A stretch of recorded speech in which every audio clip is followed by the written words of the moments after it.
Cricket ప్రపంచంలో విషాదం నెలకొంది. ఆస్ట్రేలియా క్రికెట్ జట్టు మాజీ కెప్టెన్ బాబ్ సింప్సన్ కన్నుమూశారు. ఈయన వయసు 89 సంవత్సరాలు. బాబ్ సింప్సన్ దాదాపు 4 దశాబ్దాలకు పైగా తనదైన ముద్ర వేశారు. ప్లేయర్గా, కెప్టెన్గా, కోచ్గాను చెరగని సంతకం చేశారు. ఆస్ట్రేలియా తరఫున బాబ్ సింప్సన్ 62 టెస్టులు, 2 వన్డేల్లో బరిలోకి దిగారు. టెస్టుల్లో 4869 పరుగులు చేశారు. వన్డేల్లో 36 పరుగులు సాధించారు.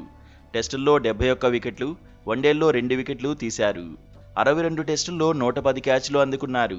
టెస్టుల్లో బాబ్ సింప్సన్ సాధించిన అత్యధిక స్కోర్ 311 పరుగులు. 1968లో అంతర్జాతీయ క్రికెట్కు గుడ్ బై చెప్పారు. ఆస్ట్రేలియాకు 1986-96 మధ్య కోచ్గాను బాబ్ సింప్సన్ సేవలందించారు. బాబ్ సింప్సన్ హయాంలోనే 1987లో విశ్వవిజేతగా ఆస్ట్రేలియా నిలిచింది. కొంతకాలం సెలెక్టర్గాను ఈ ఆసీస్ దిగ్గజం సేవలు అందించారు.